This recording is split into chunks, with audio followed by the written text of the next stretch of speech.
Group 1 results వచ్చి general ranking list కూడా విడుదలైంది. విడుదలైన తర్వాత జీవో 29 కొట్టివేయాలని సుప్రీంకోర్టుకు వెళ్తే సుప్రీంకోర్టు కూడా ఆ పిటిషన్ కొట్టేసింది. సో దాదాపుగా గ్రూప్ 1 సెలక్షన్కి క్లియరెన్స్ అంతా దొరికినట్టు అయింది. కానీ సరికొత్త వివాదం తెర మీదకి వచ్చింది. గ్రూప్ 1 రాసినటువంటి అభ్యర్థుల్లో కేవలం 3 సెంటర్ల నుంచే ఎక్కువ మంది సెలెక్ట్ అయ్యారు. ఆధారాలతో సహా.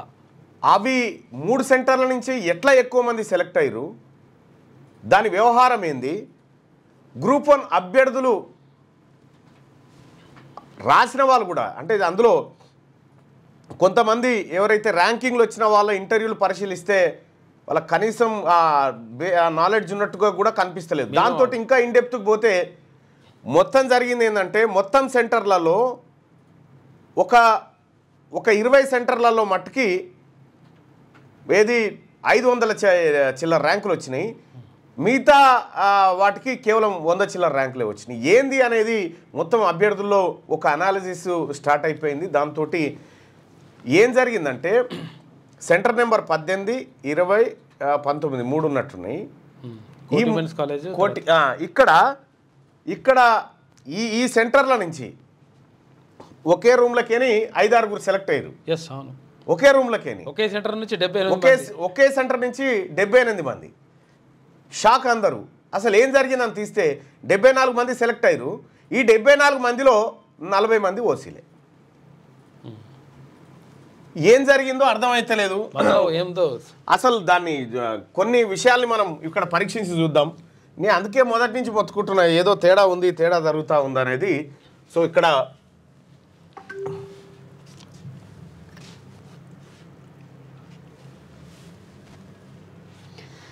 ఇక్కడ details of group 1 mains candidates from centre codes 18-19 అంటే సెంటర్లు 18 సెంటర్ నెంబర్ 18, 19లో ఏం జరిగిందో ఒకసారి చూస్తే ఇందులో మొత్తం 74 మంది సెలెక్ట్ అయ్యారు. ఈ 2 సెంటర్లలోనే 74 మంది.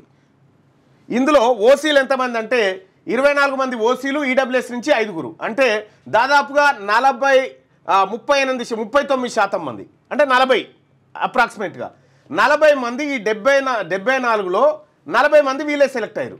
ఏది దాదాపు 30 మంది సెలెక్ట్ అయ్యారు అంటే 40% సెలెక్ట్ అయ్యారు. So BCA 4, BCB 14, BCC 1, BCD 8, BCE 5, SC 6, ST 7 select అయిపోయారు.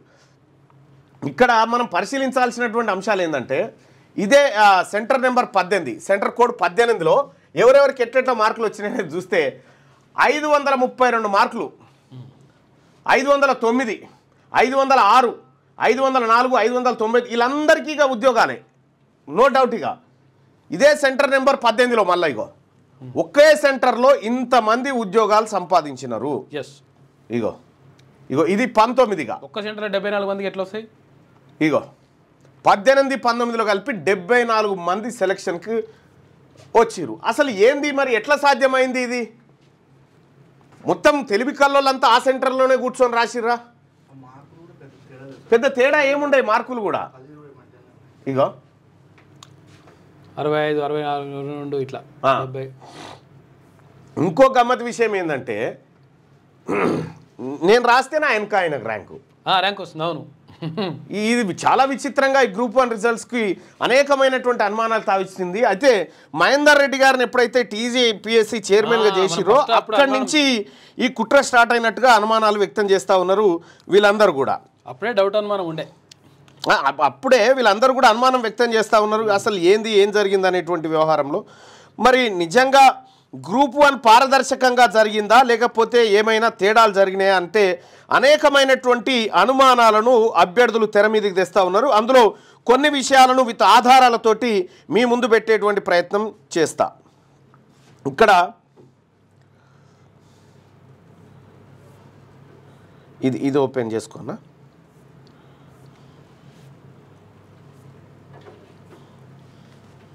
అది ఓపెన్ చేసుకున్నా.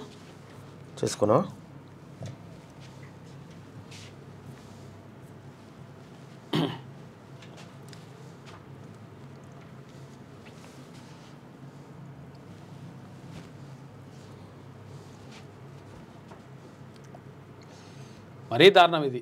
అప్పుడు ఆయన మహేందర్ రెడ్డి ఉన్నప్పుడే అందరికీ మంచి డౌట్ వచ్చింది. అసలు యాక్చువల్ మనం చెప్పిన చాలాసార్లు కూడా కూడా ఆయన ఎందుకు పెడుతున్నారు, పెద్ద మనిషిని ఎందుకు పెడుతున్నారు అనవసరంగా ఆయన మీద ఇదివరకు ఆరోపణలు ఉన్నాయంటే ఆయన తీసుకొచ్చి పెట్టిరు, కావాలని చేసి ఇప్పుడు జరుగుతుంది ఇది అంత కథ ఏందో. రైట్, ఇక్కడ సెంటర్ నెంబర్ 18కి వెళ్దాం. ఇక సెంటర్ నెంబర్ 18. సెంటర్ నెంబర్ 18లో మనం ఒక్కసారి ఇవి గమనిస్తే హాల్ టికెట్ నెంబర్ 157, 158 వీళ్ళిద్దరికి వచ్చింది ర్యాంకు. ఏది 460 ఇట్లా కూడా ఇప్పుడు 74, 77 అంటే ఏమైతే తెలుసా, ఒకసారి ఇట్లా పక్కకు ఉంటుంది అంటే ఇట్లా వేసుకుంటూ వచ్చినప్పుడు ఇట్లా కూడా ఉంటుంది. అయితే దాంతో పాటు ఇగో 202, 204, ఇగో 209, 211, 50 ఇగో 49, 50, 249, 50. ఆ తర్వాత 74, 76, 78, 85, 86 చూసుకో 89, 90 వీళ్ళందరికీ ర్యాంకులు వచ్చినాయి. 89, 90 అగో 89, 90, 34 ఇగో 39, 41 ఇగో 13, 14 వీళ్ళందరికీ ఏది 18, 19 సెంటర్లో వచ్చినటువంటి ర్యాంకులు ఇవ్వాలి వరుస నెంబర్లు. సో వీటితో పాటు చాలా ఇన్డెప్త్గా అనాలిసిస్ చేసినారు ఎవరు అభ్యర్థులు కొంతమంది. వాళ్ళు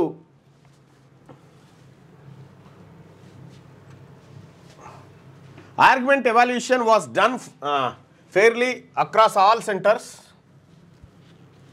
Prescribed norms ego. Response: if evaluation was fair, why do 83% of toppers who got 450 plus score come from just 20 out of 46 centers? Yes. అంటే నిజంగా ఎవాల్యుయేషన్ కనుక కరెక్ట్గా ఫేర్గా జరిగితే 83% మంది క్యాండిడేట్లు 450కి ఎక్కువ మార్కులు సంపాదించిన వాళ్ళు కేవలం 20 సెంటర్ల నుంచే వచ్చారు. This indicates evaluation bias or leniency to specific centers. A proper random distribution of top ranks should have been seen across all centers. అన్ని సెంటర్లలోంచి ర్యాంకర్స్ రావాలి వాస్తవానికి. Argument 2. This seating arrangements has no rule in evaluation since answer scripts were anonymized before evaluation. If anonymization was effective, how did 51 adjustment pairs అంటే ఒక number తర్వాత next నెంబర్కి 51 మందికి వచ్చినాయి అట్లా చూసుకో. ఇట్లా ఈ ఎవిడెన్స్లు అన్నీ పెడుతూ వాళ్ళు క్వశ్చన్స్ రేజ్ చేస్తూ ఉన్నారు. సో దీని మీద ఇక్కడ సెంటర్ 18లో అటెండెన్స్ ఎంత ఉందంటే 721 మంది హాజరైతే 47 మందికి ర్యాంకులు వచ్చినాయి ఒకటే సెంటర్లో. 19వ సెంటర్లో 776 మంది హాజరైతే 41 మందికి ర్యాంకులు వచ్చినాయి. 12వ సెంటర్లో 665 మంది అటెండ్ అయితే 35 మందికి ర్యాంకులు వచ్చినాయి. 28వ సెంటర్లో మొత్తం ఇట్లా కేవలం ఈ సెంటర్లలోనే ఇగో ఇన్ని ర్యాంకులు వచ్చేసినాయి. ఇగో 0 వచ్చిన సెంటర్లు ఉన్నాయి, మొత్తం 0కి 0. Total attendance in all 46 centres 21,085. Total 450 plus selections from all 46 centres 6,182. అయితే ఈ 20 సెంటర్లలోంచే ఎట్లా సెలెక్ట్ అయ్యారు, మిగతా నుంచి ఎందుకు కాలేదు అనేది వాళ్ళు లేవనెత్తున్నటువంటి అటు అయితే వేరే విషయం. కానీ ఒక్కటే సెంటర్ నుంచి మొత్తం వచ్చేసి ఇంకో సెంటర్లో మొత్తం ఖాళీ ఎట్లుంటుంది లెక్క? ఇగో 18 సెంటర్ నెంబర్ 18 నుంచి ఇగో ఇంతమంది సెలెక్ట్ అయ్యారు. ఇటు దాకుంది లెక్క. 19 నుంచి ఎంతమంది అయ్యారు చూసుకో. 450 అబోవ్ మార్క్స్ వచ్చినటువంటి వాళ్ళు. ఇట్లా దాదాపుగా ఒక 30 పేజీల డాటా తీసినారు వీళ్ళు. సెంటర్ కోడ్ 18లో ఇగో ఎంతెంత ర్యాంకు సంపాదించారు. ఇగో 202, 204, 209, 211, ఇగో 249, 250, 274, 276, 278, 286. ఇగో అన్ని ఎట్లా ఉన్నాయి, అన్ని పక్కకు ఉన్నటువంటి వాళ్ళకు ర్యాంకులు ఎట్లా వచ్చినాయి. ఇగో 622కి వచ్చింది, 624కి వచ్చింది. Just 1 person in between the two. Centre number 19లో ఇగో 24, 25, 65, 67. ఎంత ఎనాలిసిస్ చేసిరు వీళ్ళకి రాలే మళ్ళీ ఇప్పుడు చేసిన ఇంత కష్టపడు. 23, 25కి వచ్చింది. ఇంత అన్యాయం చూడరు. నాకు తెలిసి వీళ్ళు అందుకోసమే చెప్తాను, గ్రూప్ 1లో మాత్రమే ఓసీలు ఎక్కువ వచ్చిరు. 44% సీట్లు గ్రూప్ 1లో వీళ్ళు కొట్టిరు. గ్రూప్ 2, గ్రూప్ 3లో కూడా అదే పర్ఫార్మెన్స్ ఉండాలిగా, ఆడలేదు. ఆడలేవు, అన్నిట్లో ఉండాలి కదా, ఉంటే అన్నిట్లో ఉండాలిగా, లేవు. అందుకే మొదటి నుంచి మొత్తుకుంటా ఉన్నా ఏదో జరుగుతుందిరా బాబు, ఏదో జరుగుతుందని చెప్పి. ఇది మళ్ళీ గుట్టు సప్పుడు కాకుండా ఎవ్వనికి అనుమానం రాకుండా మహేందర్ రెడ్డి గారు ఎంటర్ అయ్యిండు, వ్యవహారం నడిపించి వెళ్ళిపోయాడు, బుర్ర వెంకటేశం మీద నూక్తే ఆయన రిజల్ట్. ఈ మార్కులు పెట్టేది ఏదో ఫస్టే పెట్టలే, మళ్ళీ దాంట్లో మతలబు జరిగింది. ఎవరి దాని మార్కులు పెడతామని చెప్పారు ఫస్ట్ ఎవరి దాని మార్కులు పెట్టేసి తర్వాత అందరి మార్కులు పెట్టిరు. అంటే ఫస్ట్ అందరి మార్కులు పెట్టేసి 20, 22, 84, 86, 67, 68 ఇట్లా వరుసగా పక్క కూర్చున్న వాళ్ళకి ర్యాంకులు ఎట్లా వస్తున్నాయి? 504, 505 అనాలిసిస్ రాసిండ్రు వాళ్ళు చూసాం.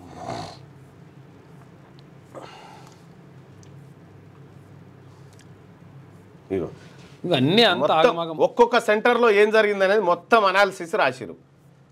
ఇంకా తెలుగు రాసి ఇవి అత్యంత కీలకం. రేపు ఐఏఎస్లు, కంఫర్ట్ ఐఏఎస్, ఐపీఎస్లుగా మారేటువంటి పోస్టులు ఇవన్నీ ఇక్కడ తిష్టేసి కూసురు చాలా తెలివిగా. అందుకనే గ్రూప్ 1 అభ్యర్థులు ఎంత బాధ అసలు, యాక్చువల్గా ఎంత కష్టపడి రాయాలి అసలు. ఇప్పుడు సివిల్స్ ఇప్పుడు ఇది ఇక్కడ ఇగో నేను తెలంగాణ గ్రూప్ 1 అభ్యర్థి. ఇటీవల ప్రకటించిన ఫలితాల్లో తెలుగులో రాసిన మాకు తీవ్ర అన్యాయం జరిగింది. నాకు 469.5 మార్కులు వచ్చినాయి. అయినా బీసీబీ వల్ల నాకు మంచి ఉద్యోగం రావడం లేదు. గ్రూప్ 1లో కేవలం కోటి అంటే రెండో ట్రా ఉండాలి. కోటి మహిళా యూనివర్సిటీలో రాసిన 18, 19వ సెంటర్ నుండి సుమారు 1500 మందిలో 74 మంది టాప్ 500లో ఉండినారు. కానీ సుమారు 25 సెంటర్లో రాసిన 11,000 మందిలో 65 మంది మాత్రమే టాప్ 500లో ఉన్నారు. తెలుగు మీడియంలో రాసిన వాళ్ళు మొత్తం 563 ఉద్యోగాల్లో 10% కూడా తెలుగు మీడియం వాళ్ళు లేరు. మాకు ఎవరు సపోర్ట్ చేయడం లేదు. అర్హత గల వాళ్ళు కాక అర్హత లేని వారు ఎక్కువగా దీనిలో ఉద్యోగం పొందినారు. కావున మల్లన్న మీరు మాత్రమే మాకు ఉన్న ఏకైక నమ్మకం. దయచేసి రేపటి మీ వీడియోలో ఈ అంశం గురించి మాట్లాడగలరు అని చెప్పి వాళ్ళు చెప్తే ఇదేంది ఇవన్నీ అవే దీనికి సంబంధించినటువంటి.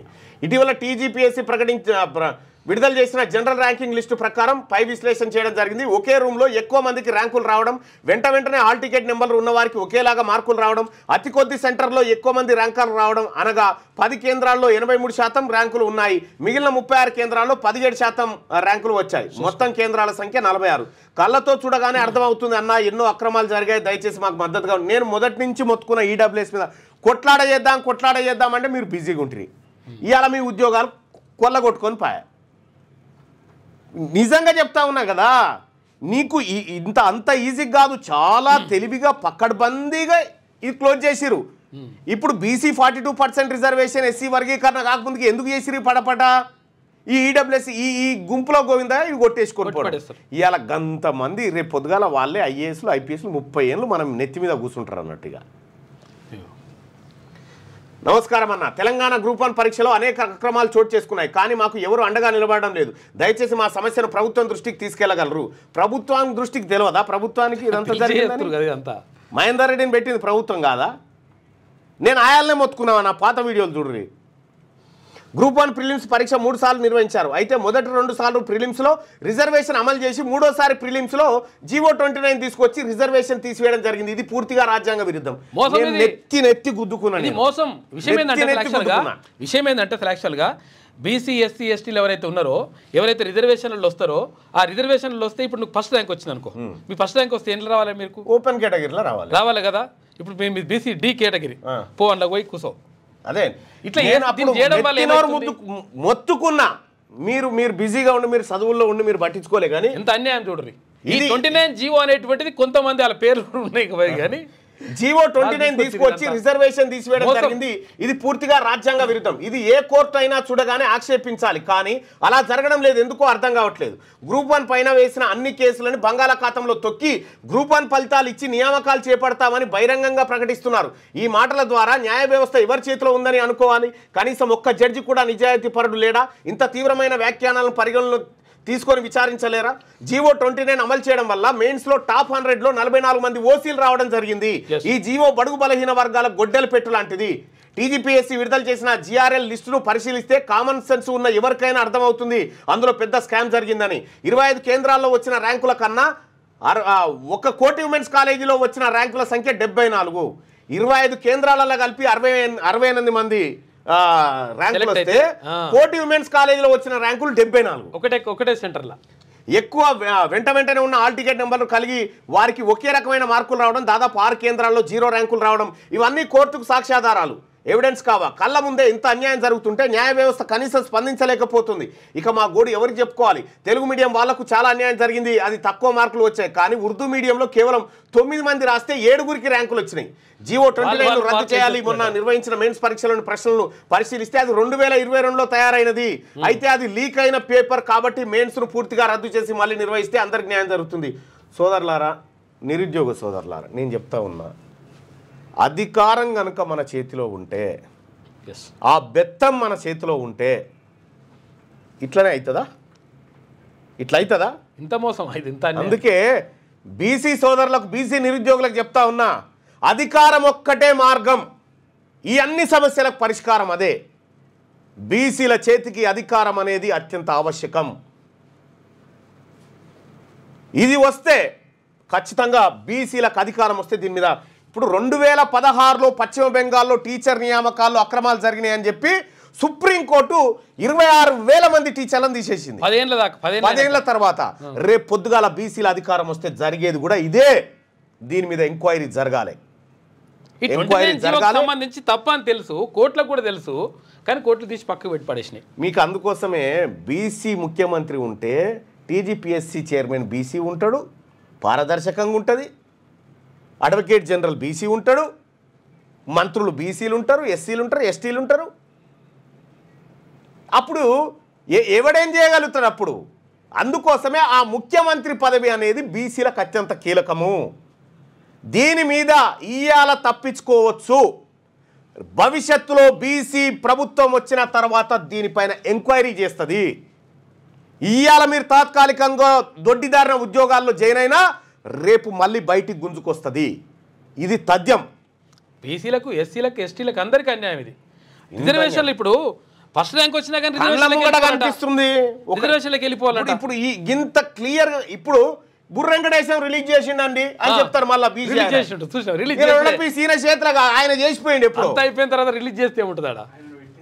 ఆయన పెట్టిందే ఇక్కడ నుంచి తప్పించుకోవడానికి, ఆయన మీద చేస్తందుకు. ఇంత న్యాయమా? వా చూసుకో, ఇట్లా ఉంది. సరే నిరుద్యోగ సోదరులారా, మీరేం అధైర్యపడకండి. యాడికి పోవు, ఎంత దూరం పోవు, ఇవి ఎంత దూరం పోవు. రేపు భవిష్యత్తులో బీసీ రాజ్యం రాక తప్పదు. ఈ 563 ఉద్యోగాల్లో జరిగినటువంటి అవకతవకలను బయటికి తీయక తప్పదు. ఇంత మోసం, ఇంత తెలివి కల్ల వాళ్ళు కదా, 44% ఉద్యోగాలు సంపాదించిన తెలివి కల్ల వాళ్ళు ఓసీలు ఇక్కడ ఉన్నారు కదా. మరి ఇదే తెలివి వీళ్ళు గ్రూప్ 2 రాసిరు, గ్రూప్ 3 రాసిరు, గ్రూప్ 4 కూడా రాసిరుగా. ఇంట్లో కూడా ఉండాలిగా అదే తెలివి. ఇక్కడ లేదు, ఇక్కడ రాలే వాళ్ళకి ర్యాంకులు. ఇలా 60 మంది వస్తారు, 20 మంది కూడా వస్తలేరు. దీని వెనకాల ఖచ్చితంగా జానారెడ్డి ఆలోచన ఉంటుంది, ఇలా కుట్రలన్నీ ఉంటాయి. ఎంత చూసిరా, ఒక్కసారి వాళ్ళ చేతికి రాజ్యం పోతే వాళ్ళ వర్గాల కోసం ఎట్లా పని చేసుకుంటా ఉన్నారు. మనం కూడా గట్లుండొద్దా? మనకు సోయి ఉండొద్దా? అప్పుడు ఏపీపీఎస్సీ చైర్మన్ వెంకట్రామరెడ్డి అని ఒక ఆయన ఉండే. అప్పుడు రాజశేఖర రెడ్డి హయాంలో కడప రెడ్డిలకు ఇచ్చేసి, కడప రెడ్డిలకు ఇచ్చిరు మొత్తం. ఒక ఆయనకు అప్పుడు ఇంటర్వ్యూ సిస్టమ్ ఉండే, 200 మార్కులే ఓసీలకు వేసిరు, 20 మార్కులే బీసీలకు వేసిరు. చూసుకో అట్లా ఇంకేడొస్తుంది జాబ్, రాకుంటే వేసి పడేసారు అట్లా. అందుకే అధికారం ఒక్కటే బాయ్ సాబ్, అధికారం ఒక్కటి మన దగ్గరకు వస్తే ఈ వ్యవస్థను మొత్తం బీసీల గుప్పిట్లోకి తీసుకు. ఎట్లా అన్యాయం జరుగుతుందో కావాలనుకుంటే ఇప్పుడు గ్రూప్ 1 అధికారి చంద్రశేఖర్ గౌడ్ ఉంటాడు. చంద్రశేఖర్ గౌడ్ అడిగితే చెప్తాడు, ఆయన క్లియర్ చెప్తాడు క్లియర్ గా. డిప్యూటీ కలెక్టర్ కావాల్సిన తీసుకుపోయి అక్కడ కొట్టిరు.